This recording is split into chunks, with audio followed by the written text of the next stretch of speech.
garing garing 2015 garing PN Jakarta Selatan.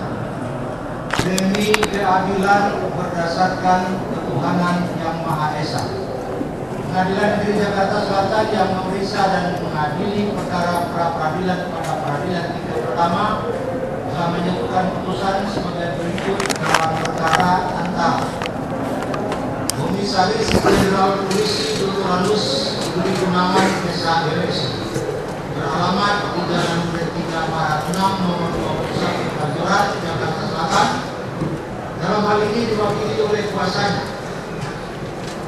Dr. Agung Makmur Sihotang SHMH, Riki HP Sihotang SH, Anwar Effendi S3 SHMH, Dedi Sudarwandi SHMBA, Fidian Suprihati SHMH, Sis Mulyono SHMH, Adri Effendi SHMH, Rizkan Simorangkir SH, Sahril SH, Bambang Wahyu Broto SH, Yolika Al-Fatawira SH, Partoyo SH Embung, Dr. Magdir Ismail SH LLM, Ignatius Supriyadi SH, Marcelino Siga Rajasa SH LLM, Anwara Mahmud SHMH, Dr. RM Pamagian SHMH, Hertanto SH, Said Muhammad Mulyadi SH, Yan Umar P. Wasesa SHMH, Julvaner Tundan SHMH, Dike Nurpiyadi SHMH, Julius Irawansa SHMH, Dr. Fredrik Yunadi SHLLM, Dr. Riku Andeyo SHLLM, Arianto Sukadi SHMH berdasarkan surat perintah Kapolri nomor B garing 120 garing 1 garing 2015 tanggal 19 2015, surat tugas Kapolri nomor B garing 4.1 garing 1 Romawi garing 2015 tanggal 16 Januari 2015 dan surat kuasa khusus tanggal 23 Januari 2015 yang dalam hal ini memilih domisili hukum di kantor divisi Polri Jalan Turuntoyo nomor 3 Kebayoran, Jakarta Selatan. Selanjutnya sebagai pemohon. Melawan Komisi Pemberantasan Korupsi atau KPK, Sekju Pimpinan KPK beralamat di Jalan HR Rasuna Said, Kapten C1 Setiabudi, Jakarta Selatan. Dalam hal ini diwakili oleh kuasa hukumnya Katarina M. Girsam SH SHMH, Nur Kusnia SHMH, Rasa Mala Aritonang SHMH, Rini Apriyanti SHMKN, Indah Opriyanti Sutomo SHMH, Juliani Tigor Simanjuta SHMH, Mr. Anatomi Mulyawan SH, Indra Manto Bati SHLM, Surya Wulan SHMH, Natalia Tesianto SH, Mia Suryani Siregar SH, masing-masing selaku pegawai KPK berkedudukan di Jakarta, beralamat di Jalan Rasuna Said, Kapten C1 Jakarta Selatan, berdasarkan surat kuasa khusus SKS Grade 05 dari 04 Grade 55 dari 01 dari 2015 tanggal 29 Januari 2015. Selanjutnya disebut sebagai pemohon. Pengadilan Negeri tersebut telah membaca surat penetapan Ketua Pengadilan Negeri Jakarta Selatan tanggal 26 Januari 2015 nomor 04 garing P.Prap garing 2015 garing PN Jakarta Selatan tentang penunjukan hakim yang memeriksa dan mengadili perkara ini. Telah membaca penetapan hakim tanggal 26 Januari 2015 nomor 04 garing P.Prap garing 2015 garing PN Jakarta Selatan tentang penentuan hari sidang. Telah membaca surat permohonan dan surat-surat lain yang berkaitan dengan permohonan ini. Telah mendengar kedua belah pihak yang berperkara tentang seluruh perkara. Menimbang bahwa pemohon telah mengajukan permohonan pra-peradilan secara tertulis dengan suratnya tertanggal 26 Januari 2015 yang telah didaftarkan di Kepaniteraan Pengadilan Negeri Jakarta Selatan pada tanggal 26 Januari 2015 di bawah register perkara nomor 04/P/Prap/2015 Jakarta Selatan telah mengungkapkan hal-hal sebagai berikut. Untuk mempersiapkan pembacaan putusan karena permohonan itu sudah dibacakan pada awal persidangan, maka tidak akan diulangi pada hari ini.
Menimbang bahwa pada hasil persidangan yang telah ditetapkan yaitu tanggal 2 Februari 2015 untuk pemohon datang menghadap kuasanya tersebut di atas, sedangkan pihak termohon tidak hadir dan tidak mengirimkan wakilnya yang sah walaupun telah dipanggil secara patut, sehingga Pengadilan Negeri Jakarta Selatan kemudian menunda persidangan selama 1 minggu, yaitu tanggal 9 Februari 2015. Dan pada hari persidangan tersebut telah hadir kuasa hukum pemohon dan termohon sebagaimana tersebut di atas.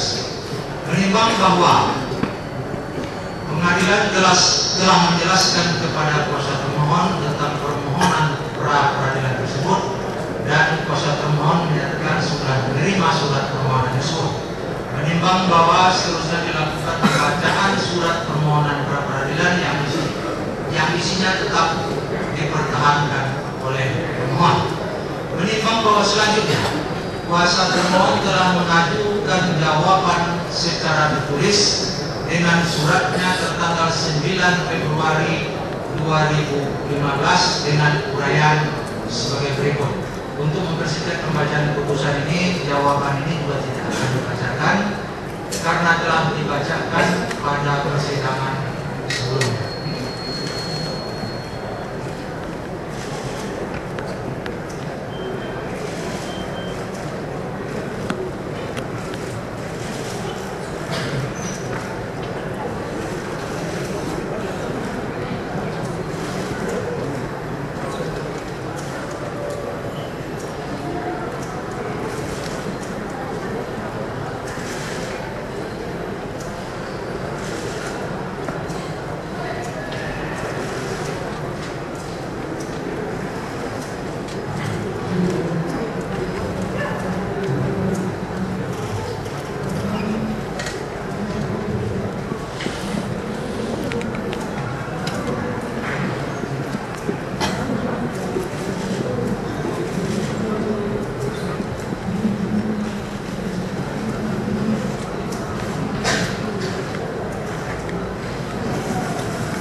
persidangan telah mengajukan bukti-bukti surat berupa.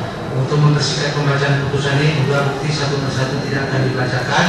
Yang telah diberi tanda bukti B1 sampai dengan bukti B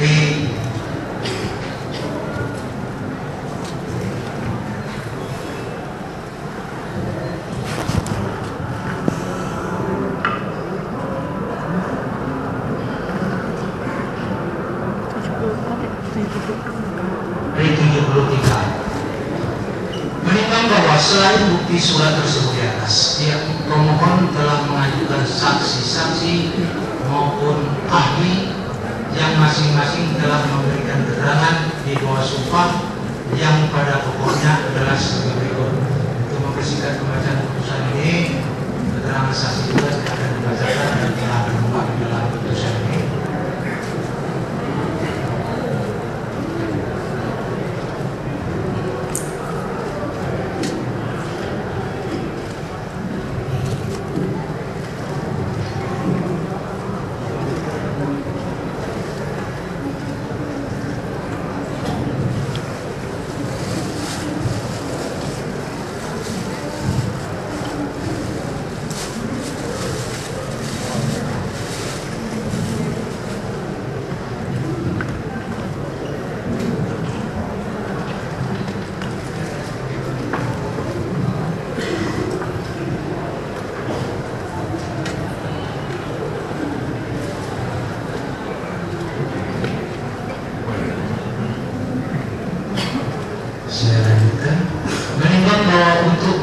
Dalil-dalil jawabannya, termohon di persidangan juga telah mengajukan bukti surat berupa.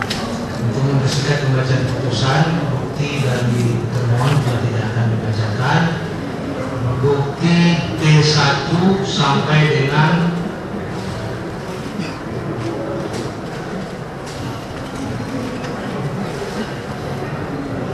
bukti T22. Menimbang bahwa selain bukti surat tersebut, pihak termohon juga telah mengajukan saksi-saksi maupun ahli yang masing-masing juga telah memberikan keterangan di bawah sumpah yang pada pokoknya. Untuk mempersingkat pembacaan putusan, keterangan saksi ini juga tidak akan dibacakan. Menimbang bahwa pada akhir pemeriksaan perkara ini, baik pemohon maupun termohon menyatakan tidak akan mengajukan apapun lagi, dan selanjutnya kedua belah pihak mohon putusan. Menimbang bahwa untuk mengikat uraian putusan, maka segala sesuatu yang terurai dalam berita acara pemeriksaan perkara ini harus dianggap telah termuat dalam putusan yang merupakan bagian yang tak terpisahkan dari putusan ini tentang hukumnya. Menimbang bahwa maksud dan tujuan permohonan pemohon adalah sebagaimana tersebut di atas. Dalam eksepsi, menimbang bahwa dalam jawabannya termohon telah mengajukan eksepsi tentang 1.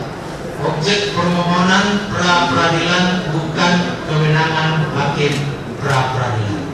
2. Permohonan pra-peradilan prematur. 3. Petitum permohonan pra-peradilan tidak jelas, obscure label, dan saling bertentangan satu dengan yang lainnya. Menimbang bahwa terhadap eksepsi yang diajukan oleh termohon tersebut, pengadilan negeri akan mempertimbangkannya sebagaimana tercantum dalam pertimbangan berikut ini. 1. Objek permohonan pra-peradilan bukan kewenangan hakim pra-peradilan. Menimbang bahwa alasan-alasan yang diajukan oleh termohon dalam mengajukan eksepsi ini pada pokoknya adalah permohonan pemohon tidak termasuk objek pra-peradilan sebagaimana diatur dalam pasal 37, junto pasal 82 ayat 1, junto pasal 95 ayat 1 dan ayat 2 KUHP, dan juga tidak termasuk dalam pengertian pra-peradilan sebagaimana dimaksud pada pasal 1 angka 10 KUHP. permohonan pemohon melanggar azas legalitas dalam hukum acara pidana. Putusan pengadilan yang dijadikan dasar acuan dalam mengajukan permohonan ini tidak dapat dipandang sebagai jurisprudensi.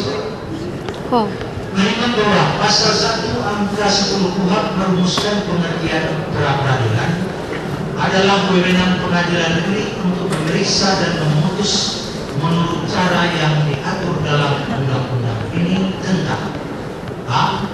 sah atau tidaknya suatu penangkapan dan atau penahanan atas permintaan tersangka atau keluarganya atau pihak lain atas kuasa tersangka. B. Sah atau tidaknya penghentian penyidikan atau penghentian penuntutan atas permintaan demi tegaknya hukum dan keadilan. C.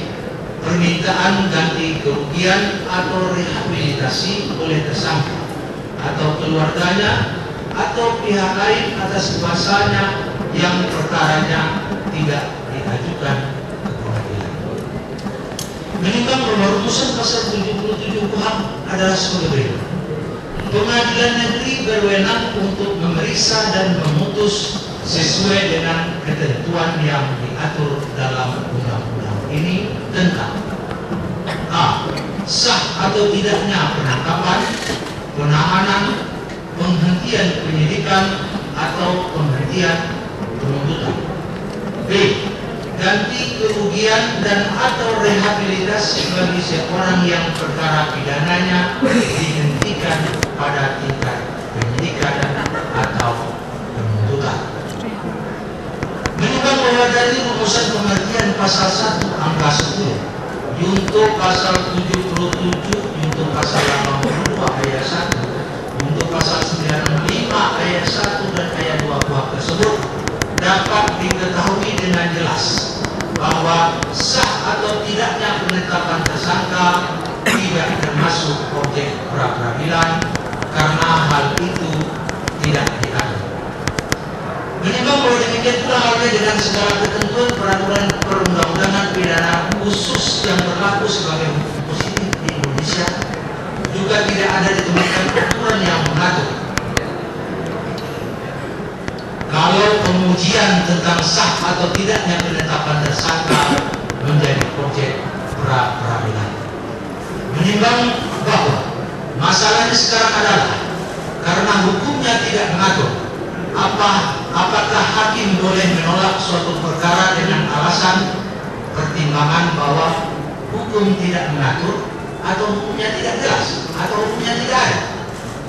Menimbang bahwa Undang-Undang tentang kekuasaan kehakiman melarang hakim untuk menolak suatu perkara dengan alasan bahwa hukumnya tidak ada atau kurang jelas, melainkan wajib memeriksa dan mengadili sebagaimana ketentuan pasal 10 ayat 1 Undang-Undang Nomor 48 Tahun 2009 yang redaksi lengkapnya berbunyi: pengadilan dilarang menolak untuk memeriksa, mengadili dan memutus suatu perkara yang diajukan dengan dalil bahwa hukum tidak ada atau kurang jelas, melainkan wajib untuk memeriksa dan mengadili.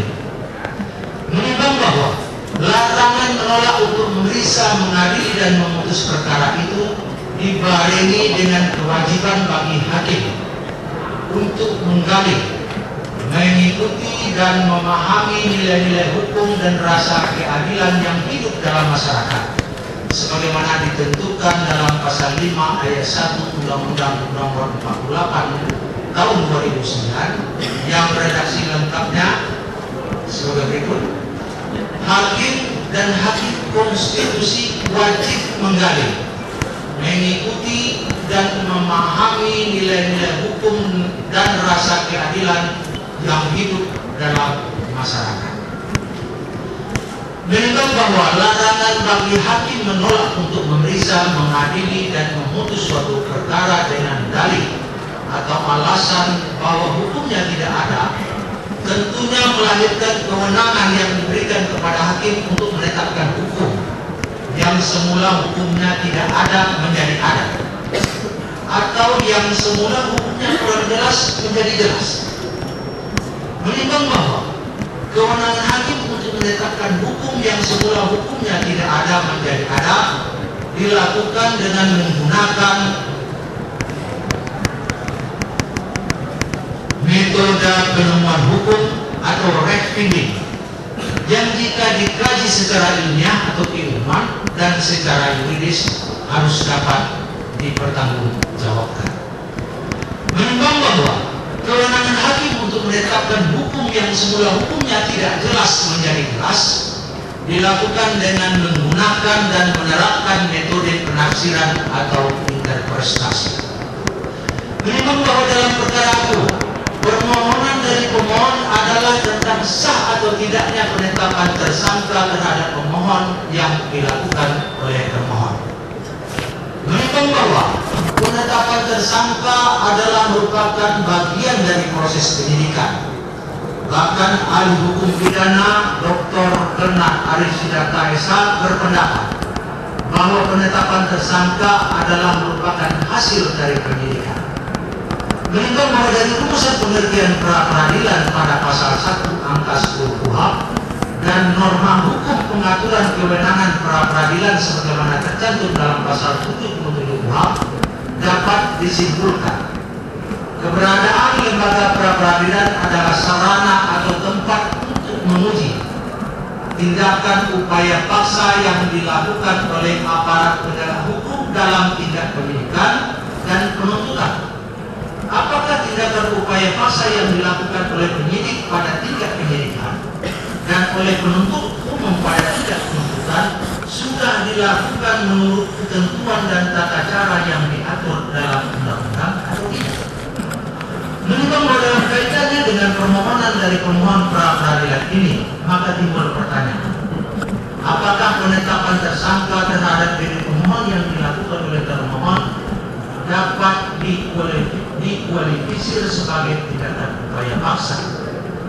Menimbang bahwa termohon di dalam jawabannya berpendapat bahwa penetapan tersangka terhadap pemohon bukanlah tindakan upaya paksa dengan alasan bahwa sampai dengan disidangkannya permohonan pra-peradilan agung,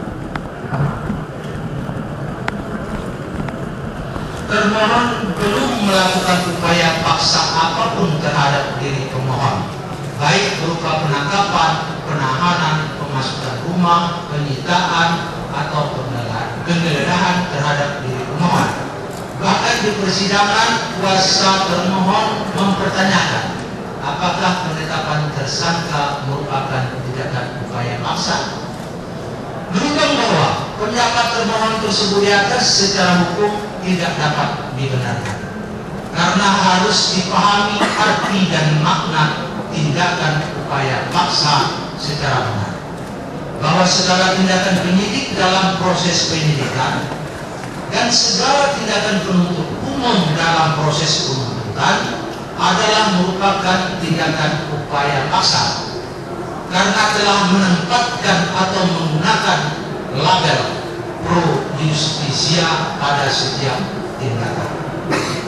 Menimbang bahwa terkait dengan permohonan pemohon, karena hukum positif Indonesia tidak mengatur lembaga mana yang dapat menguji keabsahan penetapan tersangka atas diri pemohon, maka hakim harus menetapkan hukumnya sebagaimana akan ditetapkan dalam pertimbangan berikut ini. Menimbang bahwa segala tindakan penyidik dalam proses penyidikan dan segala tindakan penuntut umum dalam proses penuntutan yang belum diatur dalam pasal 77 junto pasal 82 ayat 1, junto pasal 95 ayat 1 dan ayat 2 KUHP ditetapkan menjadi objek pra-peradilan dan lembaga hukum yang berwenang menguji keabsahan segala tindakan penyidik dalam proses penyidikan dan segala tindakan penuntut umum dalam proses penuntutan adalah lembaga pra-peradilan. Menimbang bahwa terkait langsung dengan permohonan pemohon, karena penetapan tersangka merupakan bagian dari rangkaian tindakan penyidik dalam proses penyidikan, maka lembaga hukum yang berwenang menguji dan menilai keabsahan penetapan tersangka adalah lembaga pra-peradilan. Menimbang bahwa tentang penerapan azas legalitas dalam hukum acara pidana sebagai salah satu dasar dan alasan dalam pengajuan eksepsi ini juga tidak dapat dibenarkan karena azas legalitas sebagaimana yang dimaksud dalam pasal 1 ayat 1 KUHP hanya berlaku dalam penerapan hukum pidana material. Bahkan dalam perkembangannya dimungkinkan dilakukan penafsiran dengan pembatasan sebagaimana pendapat ahli hukum pidana Dr. Bernard Aris Sidarto. Menimbang bahwa pendapat ahli tersebut sejalan dengan jurisprudensi, diantaranya penerapan penafsiran pengertian barang dalam tindak pidana pencurian, penerapan penafsiran penghalusan hukum, reperfailing dan penafsiran secara luas, ekstensif interpretasi dalam penegakan hukum pidana material tindak pidana subversi di masa lalu. Menimbang bahwa menyangkut alasan-alasan termohon sebagaimana tercantum dalam jawaban angka 14 sampai dengan angka 17, halaman 10 sampai dengan halaman 13, Pengadilan Negeri mempertimbangkannya sebagaimana tercantum dalam pertimbangan di bawah ini. Menimbang bahwa hukum Indonesia tidak menganut sistem presiden yang dianut dan berlaku di negara-negara Anglo-Saxon. Akan tetapi jangan lupa bahwa jurisprudensi diterima dan diakui sebagai salah satu sumber hukum di Indonesia. Menimbang bahwa oleh karena hukum Indonesia tidak menganut sistem presiden, maka tidak ada keharusan bagi hakim Indonesia untuk mengikuti putusan-putusan hakim terdahulu. Menimbang bahwa pemohon di dalam permohonannya mengemukakan beberapa putusan pra-peradilan sebagai dasar hukum permohonannya, yaitu putusan Pengadilan Negeri Bengkayang nomor 01/PIT-PRAP/2011 tanggal 18 Mei 2011, yaitu putusan Mahkamah Agung nomor 88/PK/PIT 2011 tanggal 17 Januari 2012, putusan Pengadilan Negeri Jakarta Selatan nomor 38/PIT-PRAP/2012 Jakarta Selatan tanggal 27 November 2012.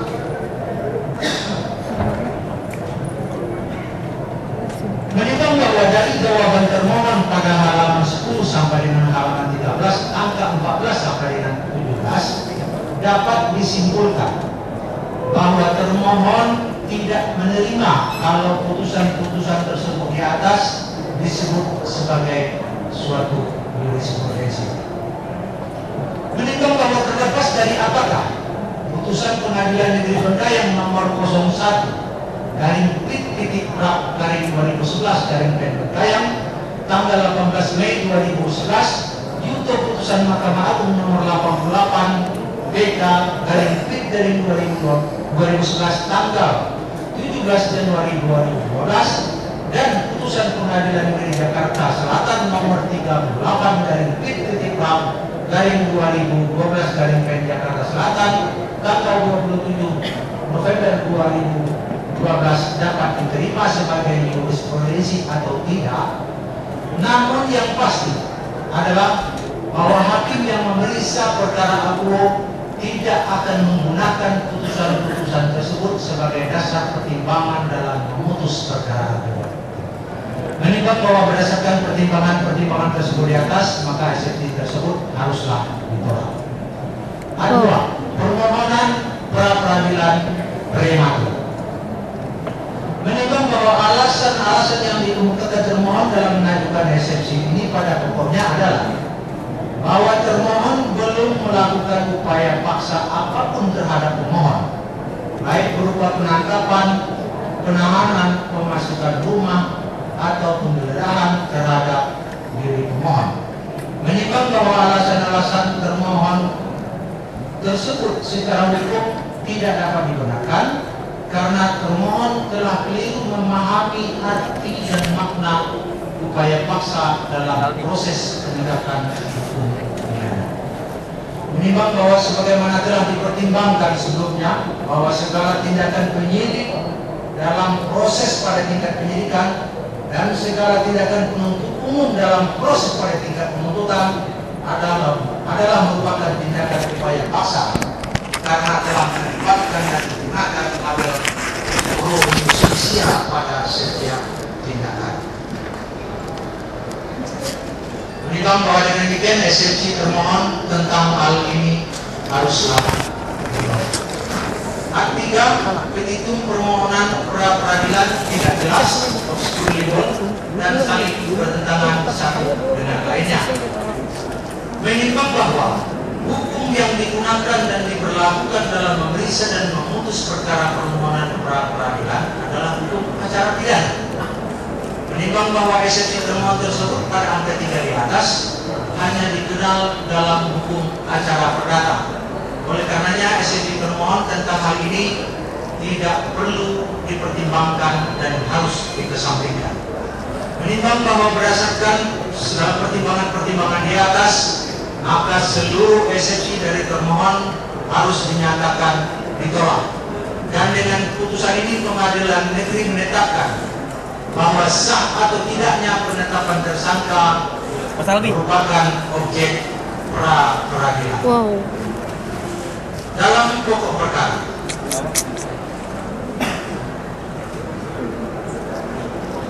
menimbang bahwa pemohon mengajukan permohonan pra peradilan ini dikarenakan pemohon ditetapkan sebagai tersangka oleh pemohon. Menimbang bahwa yang menjadi dasar dan alasan hukum bagi pemohon dalam mengajukan permohonan pra peradilan ini pada pokoknya adalah: 1. Termohon tidak mempunyai kewenangan untuk melakukan penyelidikan dan penyidikan tindak pidana korupsi terhadap pemohon. 2. Pengambilan keputusan oleh termohon untuk menetapkan pemohon sebagai tersangka adalah tidak sah karena tidak dilaksanakan berdasarkan hukum sebagaimana diatur dalam pasal 21 Undang-Undang KPK, serta melanggar azas kepastian hukum yang menjadi prinsip fundamental pelaksanaan tugas dan wewenang termohon. 3. Penggunaan wewenang termohon menetapkan status tersangka terhadap diri pemohon dilakukan untuk tujuan lain di luar kewajiban dan juga diberikannya wewenang tersebut. Hal ini merupakan suatu bentuk tindakan penyalahgunaan wewenang atau abuse of power. 4.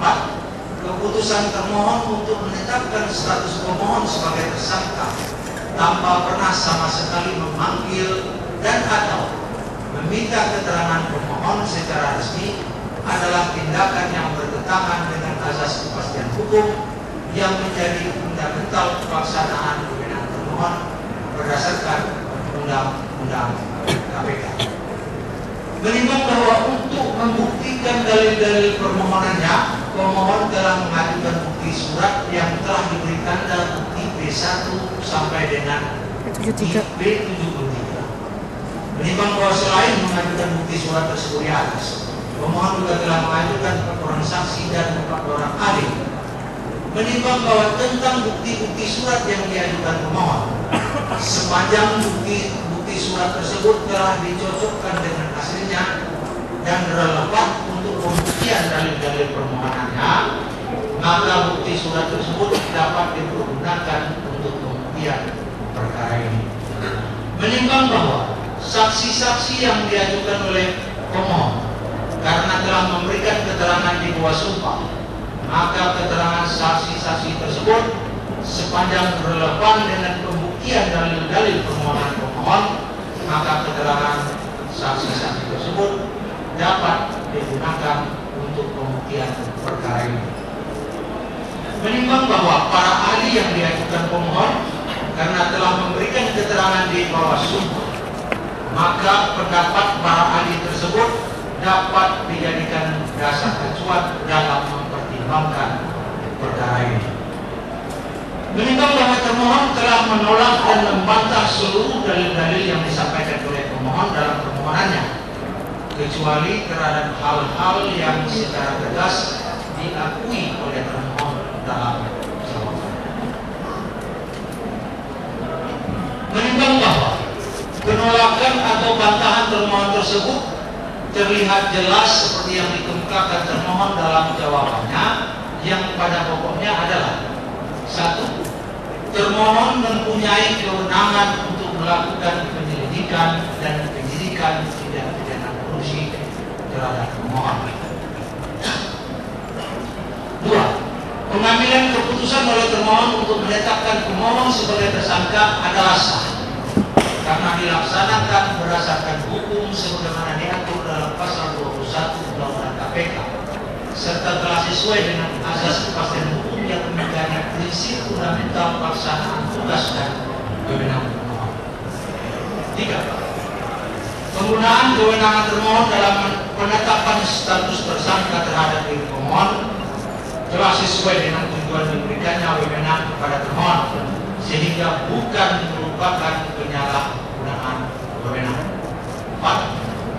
Keputusan termohon untuk menetapkan pemohon sebagai tersangka adalah tindakan yang berdasarkan azas kepastian hukum yang menjadi fundamental pelaksanaan wewenang termohon berdasarkan Undang-Undang KPK.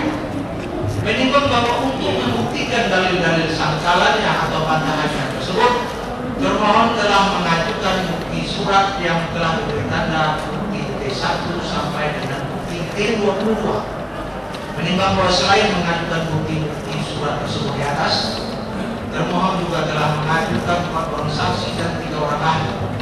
Menimbang bahwa terhadap bukti-bukti surat yang diajukan oleh termohon, sepanjang bukti-bukti surat tersebut telah dicocokkan dengan hasilnya dan relevan untuk pembuktian dalil sangkalannya, maka bukti-bukti surat tersebut dapat digunakan untuk pembuktian perkara ini.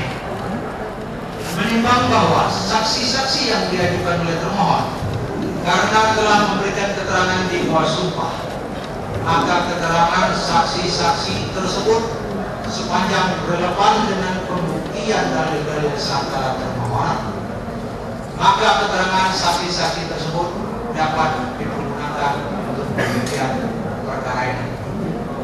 Menimbang bahwa para ahli yang diajukan oleh termohon karena mereka telah memberikan pendapat di bawah sumpah, maka pendapat para ahli tersebut dapat dijadikan dasar acuan dalam mempertimbangkan perkara ini. Menimbang bahwa selanjutnya pengadilan negeri akan mempertimbangkan permohonan dari pemohon, apakah dengan bukti-bukti yang diajukan pemohon dapat membuktikan dalil-dalil permohonannya, atau malah sebaliknya, termohon dapat membuktikan dalil-dalil sangkalan. Menimbang bahwa dasar dan alasan hukum yang pertama dari pemohon dalam mengajukan permohonan pra peradilan ini adalah termohon tidak mempunyai kewenangan untuk melakukan penyelidikan dan penyidikan tindak pidana korupsi terhadap pemohon. Menimbang bahwa sebelum mempertimbangkan permohonan ini lebih lanjut, terlebih dahulu akan dikemukakan tentang tugas dan wewenang termohon Komisi Pemberantasan Korupsi dalam melakukan penyelidikan, penyidikan, dan penuntutan tindak pidana korupsi sebagaimana ditentukan dalam pasal 60 C dan pasal 11 Undang-Undang Nomor 30 Tahun 2002 tentang Komisi Pemberantasan Tindak Pidana Korupsi yang redaksi lengkapnya sebagai berikut. Pasal 6 huruf C. Komisi Pemberantasan Korupsi mempunyai tugas melakukan penyelidikan, penyidikan, dan penuntutan terhadap tindak pidana korupsi. Pasal 11.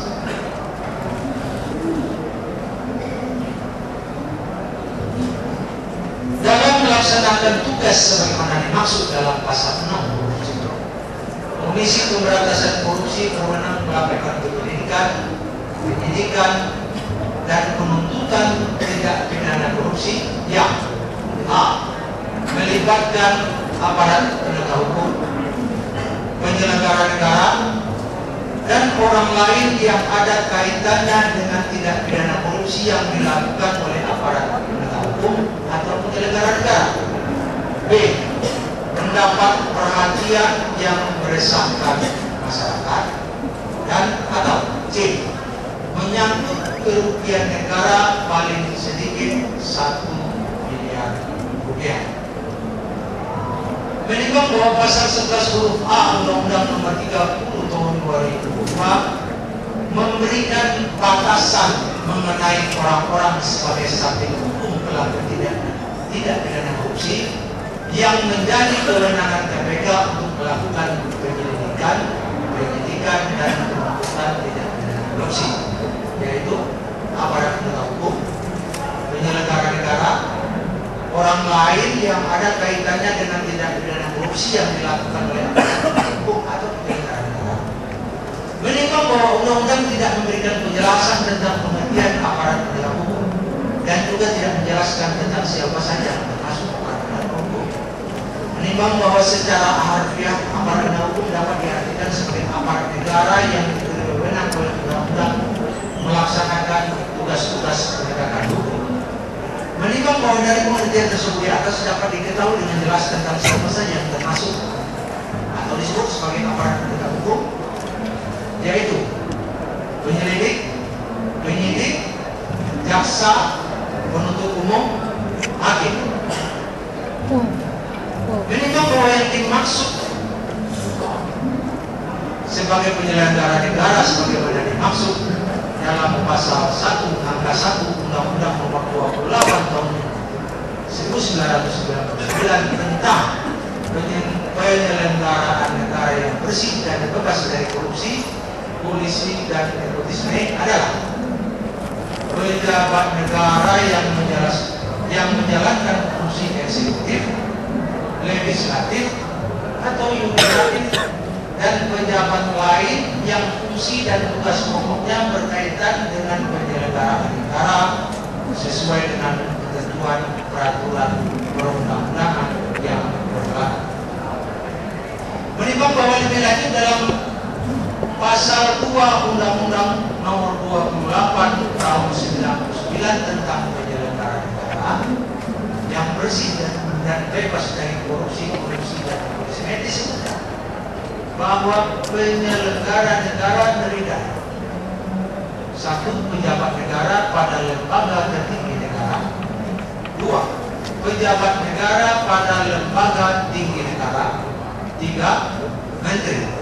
4. Gubernur. 5. Hakim. 6. Pejabat negara yang lain sesuai dengan ketentuan peraturan perundang-undangan yang berlaku. Dan 7. Pejabat lain yang memiliki fungsi strategis dalam kaitannya dengan penyelenggaraan negara sesuai dengan ketentuan peraturan perundang-undangan yang berlaku. Menimbang bahwa penjelasan pasal 2 angka 6 menjelaskan tentang apa yang dimaksud pejabat negara yang lain dalam ketentuan ini. Misalnya, Kepala Perwakilan Republik Indonesia di luar negeri yang berkedudukan sebagai duta besar luar biasa dan berkuasa penuh, wakil gubernur dan bupati wali kota Madinah. Menimbang bahwa yang dimaksud oleh pejabat lain yang memiliki fungsi strategis dalam penjelasan pasal 2 angka 7 adalah pejabat yang tugas dan wewenangnya di dalam melakukan penyelenggaraan negara rawan terhadap praktek korupsi, kolusi, dan nepotisme yang meliputi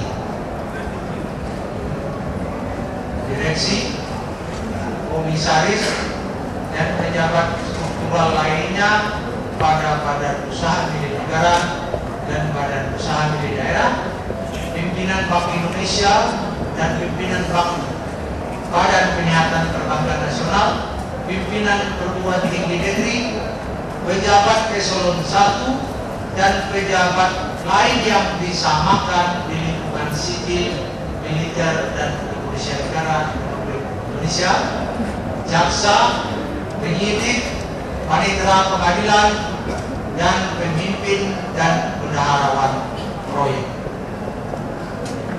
Menimbang bahwa pemohon ditetapkan sebagai tersangka atas dugaan tindak pidana korupsi oleh pemohon pada saat pemohon menjabat Karobingka atau Kepala Biro Pembinaan Karir sebagaimana ditetapkan berdasarkan surat perintah penyidikan nomor Sprint 03/01/2015 tanggal 12 Januari 2015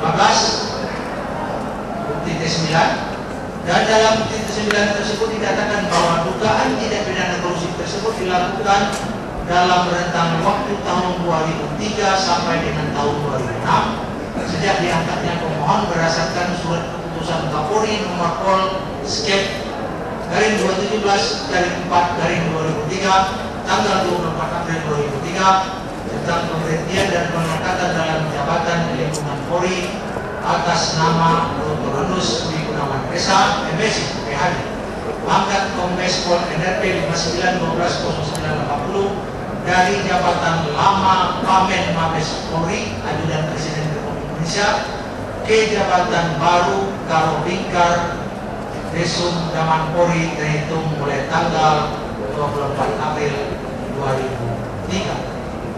Deputi P12.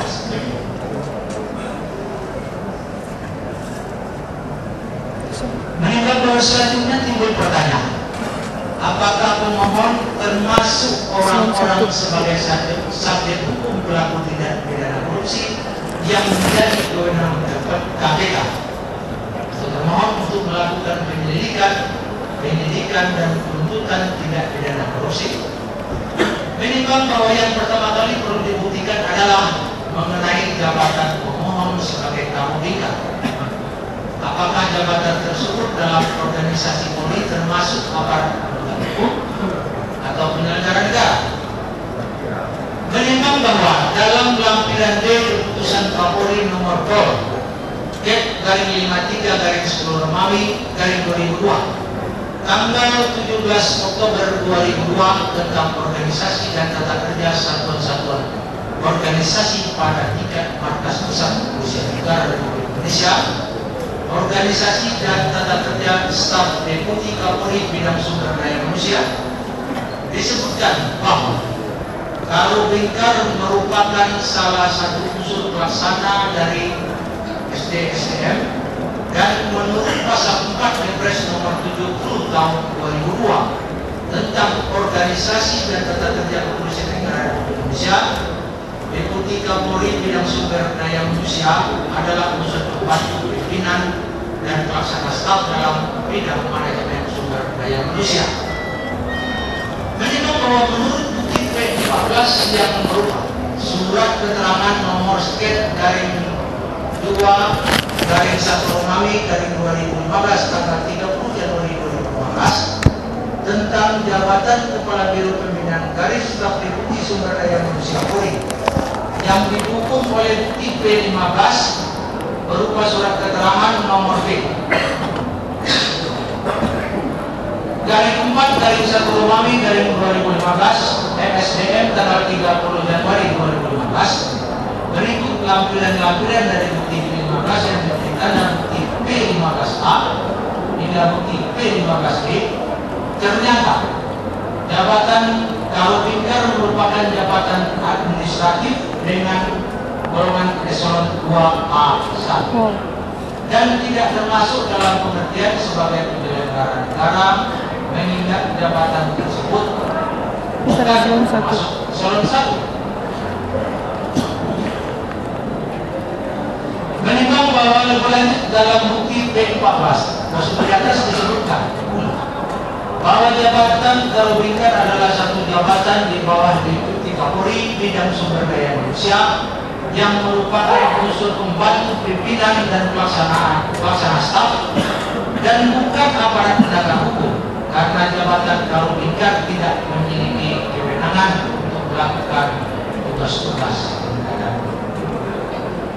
Menimbang bahwa dalam jawabannya termohon telah menyatakan bahwa keputusan untuk menaikkan atau meningkatkan perkara dari proses penyelidikan ke tingkat penyidikan dilaksanakan berdasarkan paparan tim penyelidik yang menyatakan dan meyakinkan bahwa telah ditemukan 2 alat bukti yang cukup yang mengindikasikan adanya tindak pidana korupsi yang dilakukan, termasuk memaparkan bukti-bukti kualifikasi pemohon sebagai aparat penegak hukum atau penyelenggara negara.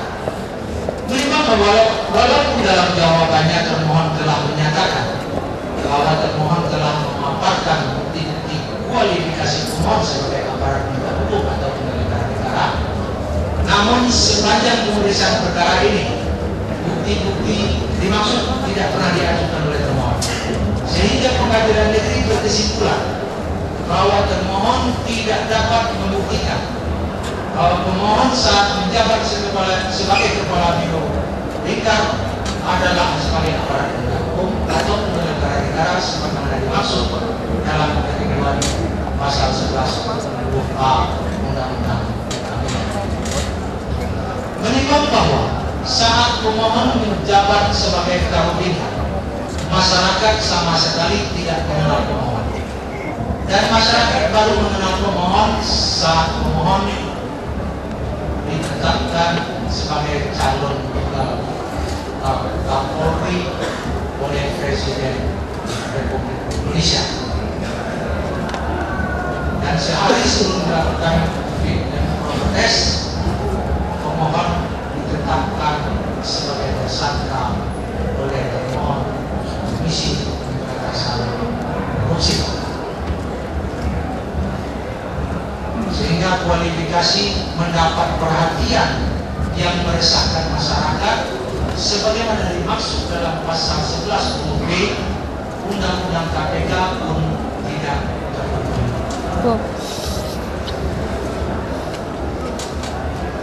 Menimbang bahwa selanjutnya dalam pasal 11 huruf C disebutkan bahwa subjek hukum pelaku tindak pidana korupsi yang menjadi kewenangan KPK adalah orang-orang yang perbuatannya menyebabkan kerugian negara paling sedikit 1 miliar rupiah. Menimbang bahwa dalam bukti ke-9 berupa surat perintah penyidikan nomor Sprint 03/01/01/2015 tanggal 12 Januari 2015 dilampiri register penomoran surat perintah penyidikan di Sekretariat Penyidikan disebutkan bahwa pemohon diduga melakukan tindak pidana korupsi secara bersama-sama menerima hadiah atau janji.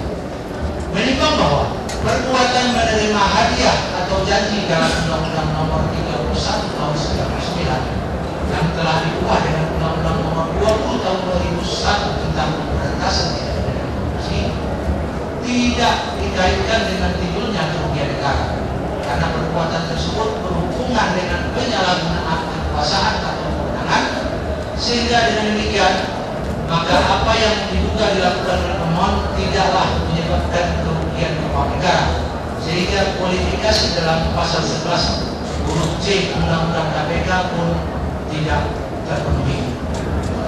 Menimbang bahwa berdasarkan pertimbangan-pertimbangan tersebut, ternyata pemohon bukanlah subjek hukum pelaku tindak pidana korupsi yang menjadi kewenangan KPK atau termohon untuk melakukan penyidikan dan penuntutan tindak pidana korupsi sebagaimana dimaksud dalam pasal 11 Undang-Undang KPK. Maka proses penyidikan yang dilakukan oleh penyidik KPK terkait peristiwa pidana sebagaimana dimaksud dalam penetapan tersangka terhadap diri pemohon sebagaimana dimaksud dalam pasal 12 huruf A atau B, pasal 5 ayat 2, pasal 11 atau 12B Undang-Undang Nomor 31 Tahun 99 tentang pemberantasan tindak pidana korupsi, untuk Undang-Undang Nomor 20 Tahun 2001 tentang perubahan atas Undang-Undang Nomor 31 Tahun 99 tentang pemberantasan tindak pidana korupsi, untuk pasal 55 ayat 1 KUHP adalah tidak sah dan tidak berdasar hukum, dan oleh karenanya penetapan aku tidak mempunyai kekuatan hukum. Menimbang bahwa oleh karena proses penyidikan yang dilakukan oleh termohon tidak sah dan surat perintah penyidikan nomor seperindik 03/01/2015 tanggal 12 Januari 2015 yang menetapkan pemohon sebagai tersangka adalah merupakan hasil dari penyidikan yang dilakukan oleh penyidik dari KPK atau termohon, maka terhadap surat perintah penyidikan nomor seperindik 03/01/2015 tanggal 12 Januari 2015 yang menetapkan pemohon sebagai tersangka tersebut pun harus dinyatakan tidak sah dan tidak berdasar atas hukum, dan oleh karenanya penetapan aku tidak mempunyai kekuatan hukum mengikat. Menimbang bahwa dengan demikian maka segala keputusan dan atau penetapan yang dikeluarkan lebih lanjut oleh termohon yang berkaitan dengan hasil penyidikan dan penetapan tersangka terhadap diri pemohon adalah tidak sah. Menimbang bahwa walaupun dalam petitumnya pihak pemohon tidak meminta agar penetapan pemohon sebagai tersangka yang dilakukan oleh termohon dinyatakan tidak sah, namun dalam petitum subsidiarnya pemohon telah mohon agar pengadilan negeri menjatuhkan putusan yang seadil-adil. Menimbang bahwa sebagaimana pendapat ahli hukum pidana Dr. Bernard Arif Sidarta SH yang menyatakan bahwa penetapan tersangka adalah merupakan hasil dari penyidikan, dan pengadilan negeri berpendapat bahwa penetapan tersangka merupakan bagian dari proses penyidikan, dan oleh karena penetapan tersangka tersebut memiliki konsekuensi hukum yang besar bagi pemohon, maka pengadilan negeri harus mempertimbangkan mengenai penetapan tersangka tersebut.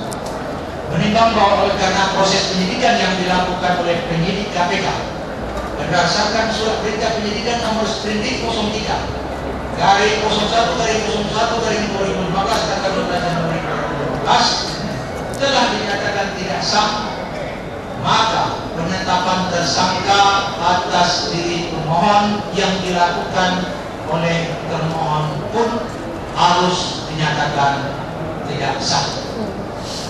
Menimbang bahwa mengenai tuntutan pemohon dalam petitum angka 4 yang minta agar pengadilan negeri memerintahkan termohon untuk menyerahkan seluruh berkas perkara dan seluruh laporan hasil analisis transaksi keuangan antara tahun 2003 sampai dengan 2009 terkait dengan perwira Polri kepada penyidik asal, dalam hal ini penyidik Polri.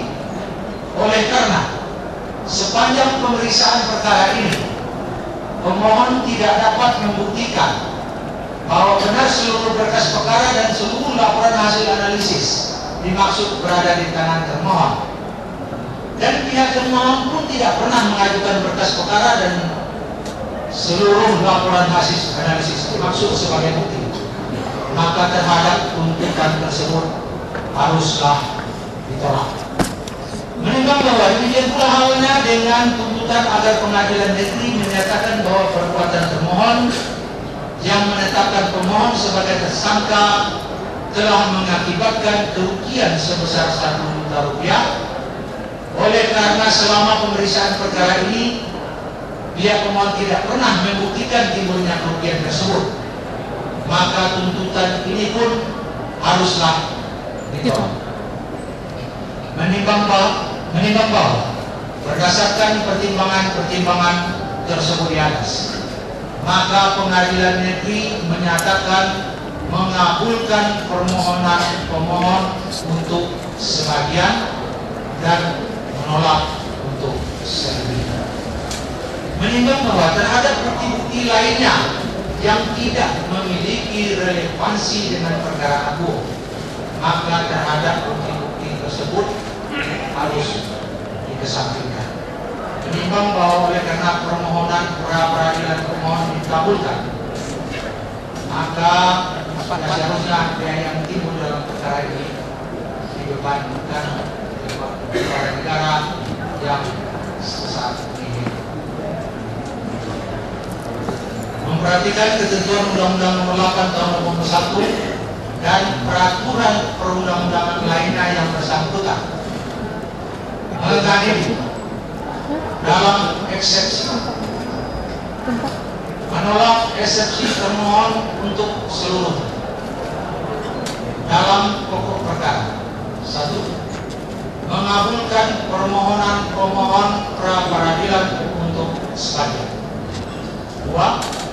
Menyatakan surat perintah penyidikan nomor sprindik strip 03 garing 01 garing 01 garing 2015 tanggal 12 Januari 2015 yang menetapkan pemohon sebagai tersangka oleh termohon terkait peristiwa pidana sebagaimana dimaksud dalam pasal 12 huruf A atau B, pasal 5 ayat 2, pasal 11 atau 12B Undang-Undang Nomor 31 Tahun 99 tentang pemberantasan tindak pidana korupsi, junto Undang-Undang Nomor 20 Tahun 2001 tentang perubahan atas Undang-Undang Nomor 31 Tahun 99 tentang pemberantasan tindak pidana korupsi, junto pasal 55 ayat 1 B1 KUHP adalah tidak sah dan tidak berdasar atas hukum, dan oleh karenanya penetapan aku tidak mempunyai kekuatan mengikat.